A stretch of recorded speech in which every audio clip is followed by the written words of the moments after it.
So ప్రీటర్మ్స్ బేబీస్లో low birth weight బేబీస్లో ఈ complications ఎక్కువ చూస్తాం. నెలలు నిండక ముందు పుట్టి 37 వీక్స్ బిలో పుట్టిన వాళ్ళకైనా లేదా 2.5 kg బిలో పుట్టిన అయినా సార్. అదే టర్మ్ అండ్ హెల్దీ బేబీస్కి యూజువల్గా అలాంటి కాంప్లికేషన్స్ ఉంటాయి. వాళ్ళకి వచ్చే మేజర్ ఇష్యూస్ ఏంటి? Sepsis, infections.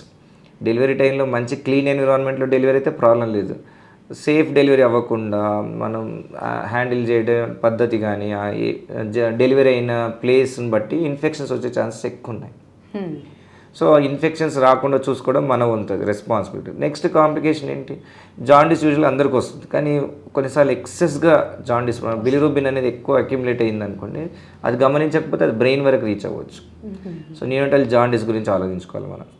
సో మెజారిటీ కేసెస్లో ఇంకోటి ఏంటి, ఒకవేళ బేబీ గనక మనం సరైన ఇవన్నీ జాగ్రత్తలు తీసుకోలేదు, వామ్ ఎన్ష్యూర్ చేయలేదు, ఇన్ఫెక్షన్స్ని కంట్రోల్ చేసుకోలేదు, ఇవన్నీ సెకండరీ కాంప్లికేషన్స్ వస్తుంటాయి.